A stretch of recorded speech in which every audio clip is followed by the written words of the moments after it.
السلام علیکم، میرا نام طبع اختر ہے اور میں آپ کے لیے ایک ایسی فرضی کہانی لے کر آئی ہوں جس کی حقیقت ہمارے معاشرے میں کافی حد تک پائی جاتی ہے۔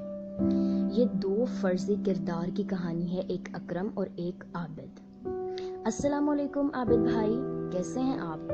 وعلیکم السلام، بس یار جی رہا ہوں۔ عابد بھائی آپ سنائیے، گھر پہ سب کیسے ہیں؟ الحمدللہ، اللہ کا کرم۔ اور آپ اپنے گھر کی سنائیے۔ کیا سناؤں عابد بھائی، گھر کا چولہا ٹھنڈا پڑا ہوا ہے۔ آج پورے 2 ہفتے بعد گھر سے نکلا کہ کہیں دہاڑی لگ جائے، مگر کہاں، اب تو ہر چیز کو آگ لگی ہے، سبزی کیا، دالیں کیا، ہر شے ہی آسمان سے باتیں کر رہی ہے۔ قیمتیں آسمان سے باتیں کر رہی ہیں اور انسانیت بھوک سے مر رہی ہے۔ لو میاں، اب بتاؤ ہم کہاں جائیں؟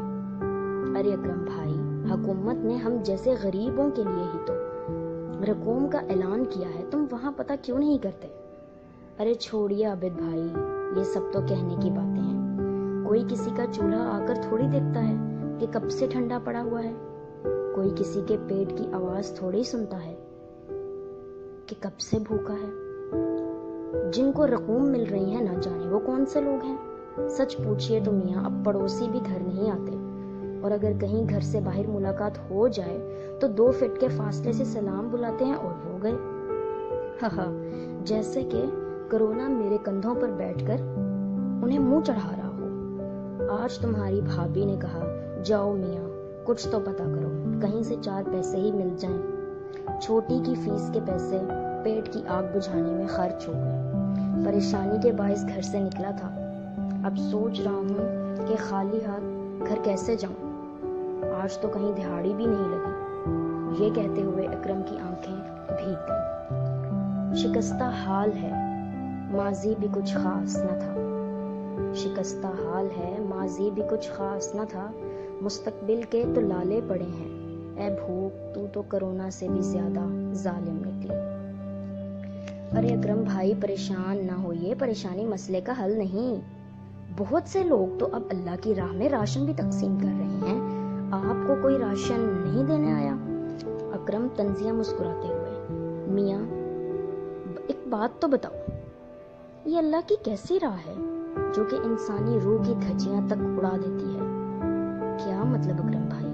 میں کچھ سمجھا نہیں۔ عابد میاں، ہم جیسے سفید پوش لوگ اپنی چادر میں ہی خوش رہتے ہیں اور اسی میں سمٹ کے مر جاتے ہیں۔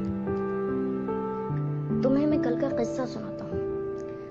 کل میں بس یوں ہی محلے میں نکلا تو دیکھا کہ ایک دکان پر کچھ باحیثیت لوگوں کا مجمع لگا ہے۔ وہ بہت سا سامان خرید رہے تھے۔ کچھ فاصلے پر ہی بہت سے غریبوں کا جھنڈ بھی موجود تھا۔ وہ باحیثیت لوگ ان غریب لوگوں کو سامان دے رہے تھے۔ تو اکرم بھائی، اس میں کیا برائی ہے؟ یہ تو انسانیت کی خدمت ہے۔ بہت خوب میاں عابد، وہ سارا سامان دے کر مگر ہر سامان کے ساتھ ہی اپنی تصویریں بھی بنا رہے تھے، اپنی مشہوری کر رہے تھے۔ باحیثیت لوگوں کے کھلکھلاتے چہرے اور غریبوں اور ناداروں کے مرجھائے ہوئے سوالیہ چہرے، کیا یہ انسانیت کا مذاق نہیں ہے؟ کیا ہم اب ان کے حقدار ہیں؟ لو بھلا بتاؤ میاں، کیا اللہ کی راہ میں اس طرح سے خرچ کیا جائے تو اللہ راضی ہو جاتا ہے؟ میں تو وہاں سے اس طرح بھاگا جیسے کہ شیر کو دیکھ کر ہرن۔ اکرم بھائی، اللہ ان کو ہدایت دے، مگر ہم کسی کی نیت پر شک نہیں کر سکتے۔ ہو سکتا ہے وہ دوسرے لوگوں کو بھی مدد کا سبق دے رہے ہوں۔ کیا بات کرتے ہو عابد بھائی، اتنے خوش لباس انسان سیلفیز کے ساتھ راشن تقسیم کر رہے اور ان کی واہ واہ اور غریبوں کی تذلیل۔ وہ جو سب کا خالق و مالک ہے اور رازق ہے، کہ جس نے آسمان اور زمین، چاند اور ستارے، سورج اور آسمان کو پیدا کیا، کہ جس کے قبضہ قدرت میں ہم سب کی جان ہے اور مال ہے، وہ ایسا کیوں نہیں کرتا؟ وہ کیوں نہیں کسی کو دے کر جتاتا؟ وہ کیوں نہیں تصویر کشی کرتا؟ وہ جو ہماری روح و قلب کا مالک ہے، جب وہ ہماری پردہ پوشی کرتا ہے تو ہم کیوں ایک دوسرے کی پردہ پوشی نہیں کرتے؟ کسی غریب کی حاجت خاموشی سے بھی تو پوری کی جا سکتی ہے، اور اس کی سفید پوشی کا احترام بھی۔ اب وہ دور عمر و ابو بکر کہاں کے، جو راتوں کا سکون غریبوں کی گلیوں میں ڈھونڈتے تھے۔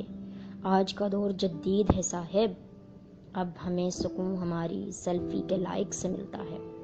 وہ بھی کیا زمانے ہوا کرتے تھے کہ لوگ ایک دوسرے کی سفید پوشی کا احترام کرتے تھے۔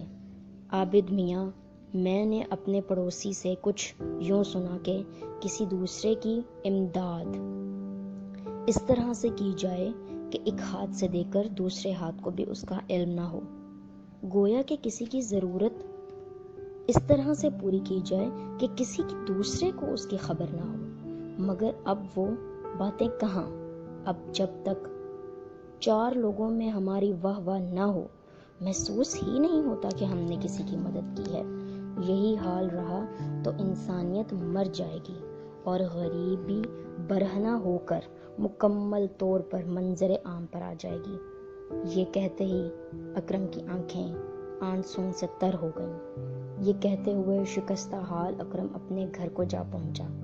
اللہ حافظ عابد بھائی۔